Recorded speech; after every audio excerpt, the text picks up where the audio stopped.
헬라 제국과 중간사 두 번째 시간으로 마카비 혁명에 대해서 같이 살펴보도록 하겠습니다. 마카비 혁명이 이제 일어난 배경을 저희가 이제 봐야 될 텐데요. 마카비 혁명은 이제 당시에 프톨레미 왕조하고 셀루코스 왕조 간에 서로 이제 계속 대립을 하고, 그 사이에서 이제 새롭게 이제 부상하는 로마가 대치하고 있는 그런 상황에서 이제 벌어졌는데, 그 셀루코스 왕조가 유대를 122년간 이제 통치를 했는데, BC 198년에 이제 사네드린 공회의 내부 결정으로 이제 셀루코스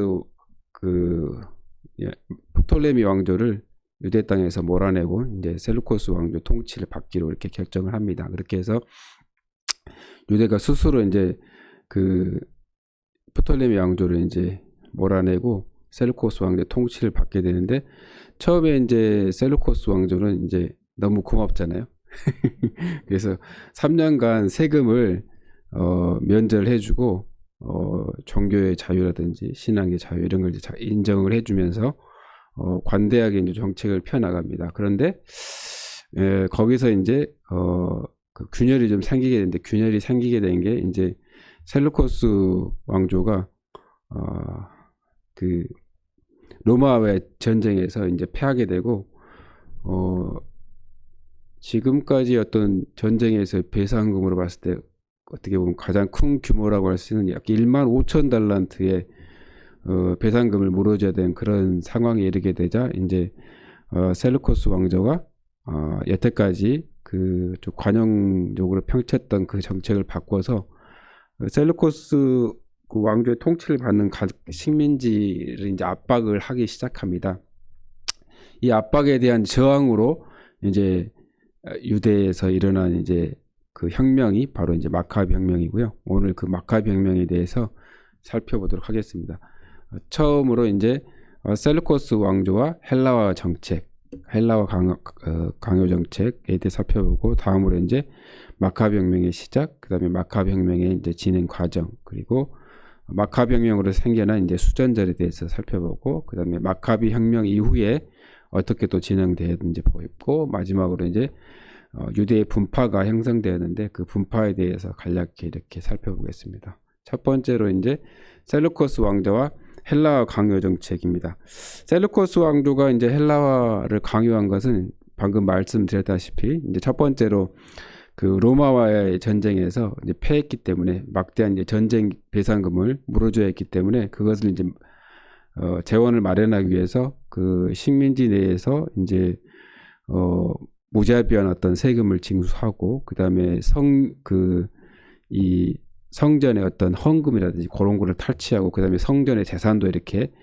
몰수하는 그런 이제 정책들을 펴나갔고요. 두 번째로는 이제 셀루코스 왕조가 이제 이집트를 점령하기 위해서 출정을 했는데, 이집트 헬라 제국은 이제 그 셀루코스 왕조의 통치를 받기 싫어서 이제 로마하고 이렇게 이제 동맹을 맺습니다. 그래서 로마의 요청에 의해서, 로마가 이미 이집트 헬라 제국에 이제 와 있었기 때문에 셀루코스 왕조는 전쟁 한번 제대로 해보지 못하고 철수를 해야 되는 그런 상황에서 이제 그 퇴각해서 가는 과정에 남유다에 들려서 그 분풀이를 하게 됩니다. 분풀이를 하게 되는 좀 계기가, 그 야손이라는 대제사장을 이제 돈을 받고 임명을 했는데 와 보니까 다른 대제사장으로 바뀌어 있는 거예요. 그래서 얼큰이 잘 됐다고 분풀이를 막 해대는데, 이제 그러면서 이제 그 로마와의 전쟁에서 내부적으로 이제 단결도 시켜야 되고 그럴 겸해서 그 헬라화를 더욱더 강요를 하게 되는데, 이제 그동안 좀 자율적으로 했던 그런 것들 다 이제 없애고, 그래서 뭐 이 할례도 금지시키고 율법 준수하는 것도 금지시키고, 그다음에 유대인들의 아주 가장 어떻게 보면 그 영민이라고 할 수 있는 그 성전에 제우스 신상, 그러니까 이방 신상이잖아요. 제우스 신상을 세우고, 또 성전에서 이렇게 흘리지 않아야 되는 그런 돼지의 피도 막 이렇게 흘리게 되는, 그래서 유대인들을 굉장히 자극하게 되는 그런 일들을 막 그 자행을 하죠. 그리고 특히 이제 그 안티오코스 4세 같은 경우에는 방금 이제 말씀드렸다시피 본인이 돈 주고 이제 그 대제사장을 임명하는, 그래서 성직 매매까지 이렇게 하는 그런 아주 그 왕으로 이렇게 유대인들에게 원성을 자자하게 이렇게 받았던 그런 왕이었습니다. 참고로 이제 그 안티오코스 4세는 에피파네스라고 이제 신의 현현이다 이렇게 별명이 있는데, 에피파네스에서 한자만 바꾸면 에피마네스가 되는데 그게 약간 또라이 미친놈 약간 그런 뜻이라고 합니다. 예. 그 유대 이제 마카비 혁명이 이제 시작되는데 이 가장 잔인하게 괴롭히는 게 이제 안티오크 4세였는데 어떻게 이제 했냐면은 그 말을 이제 잘 듣지 않는 제사장들을 마차로 이렇게 막 그 깔아서 이렇게 죽이는 막 그런 행위도 막 자행하고, 그래서 처음에는 이제 제사장들이 완강하게 이제 저항을 했는데 차츰 이제 그 헬라의 그 어떤 압제에 이제 수긍을 하게 됩니다. 수긍을 하게 되고, 그런데 이제 그 압제에 수긍하는 그런 거에 찬물을 끼얹는 사건이 이제 마타디아의 그떤 사건이었는데, 헬라 제국에서 이제 그 파견한 어떤 사람이 이제 제우스 신에게 제사를 드려라라고 이제 마타디아에게 강요를 하자, 마타디아가 그 대표자를 죽이고 아들 5명을 데리고 사막으로 이제 대피해서 거기서 이제 본격적으로 저항 운동을 펼치게 되어집니다. 근데 이때 이제 그동안 좀 소극적으로 저항했던 하시dim 세력들이 그 안티오코스 4세가 유대인들이 안식일에는 저항하지 않는다는 것을 알고 안식일에 여자하고 어린아이를 포함한 어떤 1000명을 동굴에다 이제 몰아놓고 거기서 이제 대학살하는 그런 사건이 발생하자 거기에 이제 충격을 받은 하시딤들이 이제 마타디아 저항 세력하고 이제 합류를 하게 되어집니다. 그렇게 해서 이제 세력이 좀 더 커지게 되어지죠. 그렇게 해서 이제 마카비 혁명이 이제 시발이 되어서 이제 진행이 되어지는데, 초기에 이제 그 혁명을 이끌었던 마타디아가 이제 1년 만에 이제 죽게 됩니다. 그러자 그 마타디아의 셋째 아들인 그 유다, 이제 별명이 이제 마카비였는데요. 마카비는 망치질하는 자라는 뜻이랍니다. 망치를 잘 썼나 본데요. 그래서 마카비가 이제 혁명을 이끌게 되어지는데 혁명군의 세력이 한 3,000명 정도까지 이제 불어나게 되었는데, 이들은 이제 게릴라 전술을 써서 그 헬라의 정규군, 그러니까 한 53,000명 정도 됐는데 이제 보병이 46,000명, 기병이 한 7,000명에서 53,000명의 헬라군을 거의 전멸시킬 정도까지 이렇게 저항 운동을 펼쳤습니다. 근데 때마침 이 파르티아라는 그 제국하고 이 안티오코스 4세가 전쟁을 하고 있었는데 거기서 이제 전사를 하게 됩니다. 그러자 그 헬라의 리시아스 장군하고 이제 마카비하고 서로 이제 타협을 하게 되어지고, 그렇게 해서 성전을 다시 본래 목적대로 사용할 수 있게끔 허락을 해주겠다 해서 이제 타협을 하게 되어지고, 그렇게 해서 이제 성전을 다시 되찾을 수 있게 됩니다. 그래서 이 어떤 혁명의 목적을 달성했다고 생각한 하시딤들은 이제 거기서 이제 한 발짝 물러나게 되어지는데요.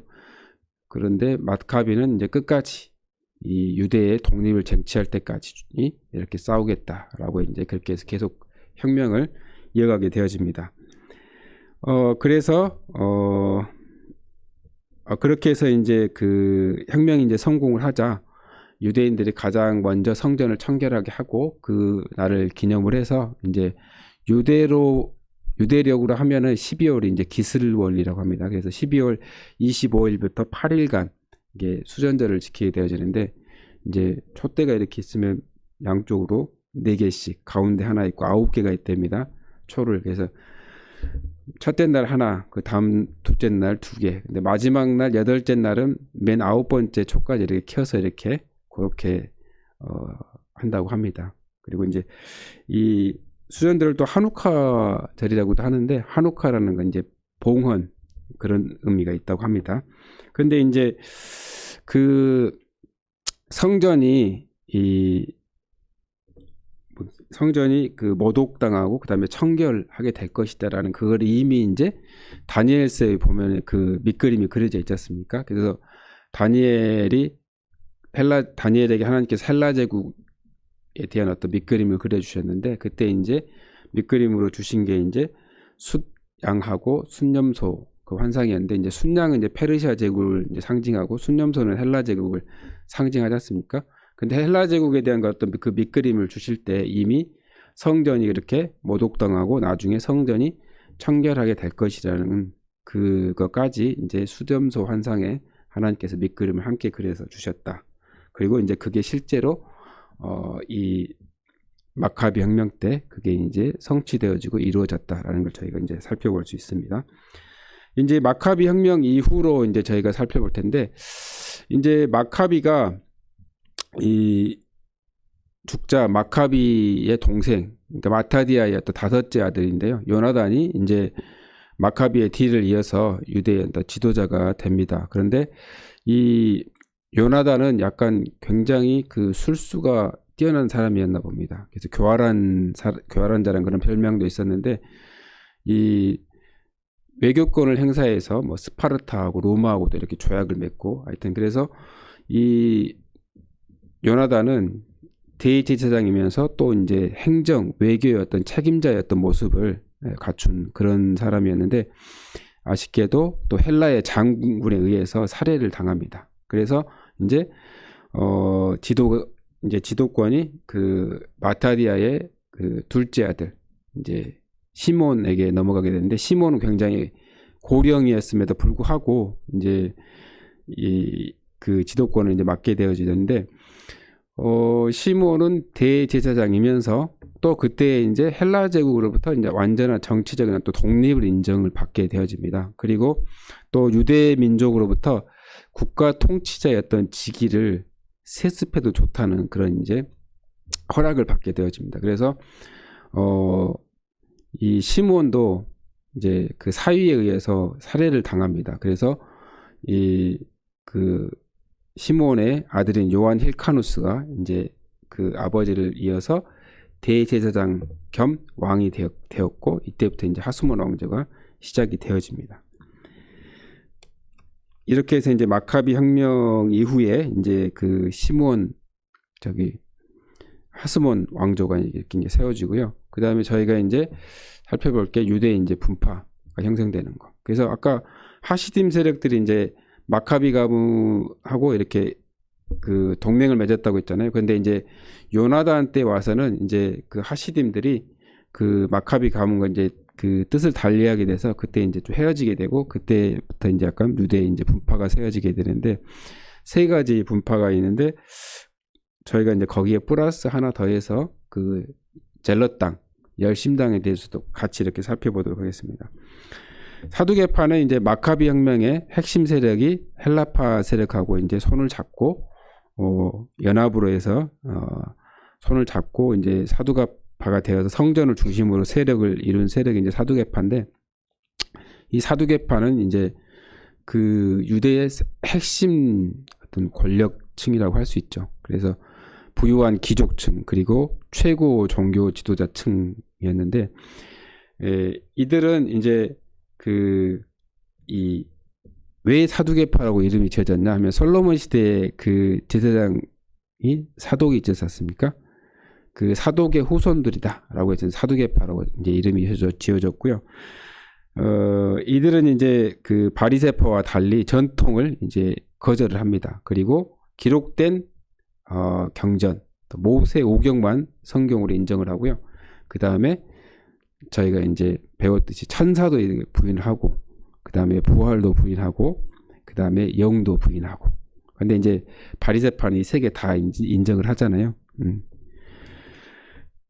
그런 이제 세력들이 이제 사두개파고요. 바리새파는 이제 셀루코스 왕조가 이제 극심한 탄압을 할 때 끝까지 정절을 지킨 사람들, 아까 하시딤 세력들이라고 했는데, 하시딤의 후예들이 이제 바리새파고, 이 바리새라는 말이 이제 불리하다라는 그런 뜻을 갖고 있습니다. 바리새파는 이제 그 경제적으로 봤을 때 중산층 정도의 이제 사람들이고, 부활을 믿지 않는 사두개파와 할 수는 없지만 성전을 지키면서 이제 구약 39권을 모두 믿고 그 율법을 굉장히 잘 지키는 그런 사람들이었고, 요세푸스 기록에 의하면 AD 1세기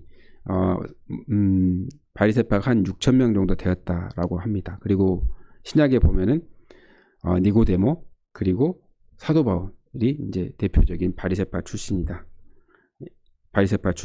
그리고 SNF파는 이제 SN이라는 말이 침묵, 경건을 의미한다고 합니다. 그리고 율법에 대해서는 바리새파와 비슷하게 굉장히 이제 그 엄격한 입장인데 현실 도피적이고 은둔적인 그런 입장을 취하고 그 세례 요한이 아마 SNF파이지 않았을까라고 이제 그렇게 추측을 합니다. 그리고 예루살렘을 떠나서 사막에서 이제 공동 생활을 하면서 그 성전에 대해서 그러니까 그 성경 해석을 포함해서 도덕적, 종교적인 문제들 함께 공동으로 이제 연구하는데 많은 시간을 보냈다고 합니다.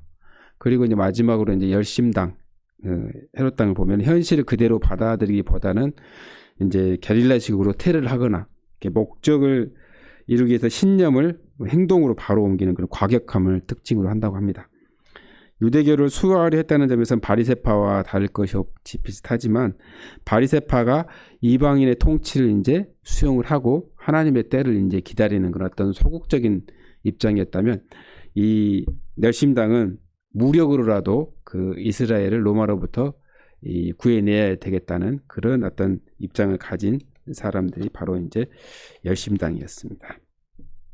마지막으로 이제 저희가 그러면 이제 수전절의 의미를 한번 저희가 조금 살펴봐야 될 텐데, 이 하나님께서 모세를 통해서 세우신 제사장 나라는 이제 5가지 제사 그리고 3대 절기, 3대 명절을 통해서 이제 제사장 나라의 향기라고 할 수 있는 하나님의 용서, 이웃과 나온 민족과 평화, 이거를 이제 향기로 어떻게 보면 이제 올려드리는 그러한 이제 나라라고 할 수 있는데, 그것의 시작이 제사장 나라의 향기를 올려드리는 그것의 시작이 바로 이제 성전이었는데, 바벨론 포로 70년의 기간을 거치면서 이제 성전은 이미 없어졌잖아요. 그런데 이제 에스겔 조감도를 통해서 이제 성전을 다시 지어서 그 꿈을 꾸려고 하는데 이제 헬라 제국 시대 때 이 헬라 제국에 의해서 그게 이제 무참하게 성전의 기능이 마비될 지경에 이르자 목숨을 걸고 이제 마카비 혁명이라는 그 혁명을 통해서 다시 성전을 되찾고 그렇게 해서 제사장 나라의 향기를 올려드릴 수 있는 그러한 꿈을 다시 꿀 수 있겠다. 꾸게 되는 어떤 계기를 다시 마련했다는 점에서 수전절의 의미를 저희가 살펴볼 수 있겠습니다.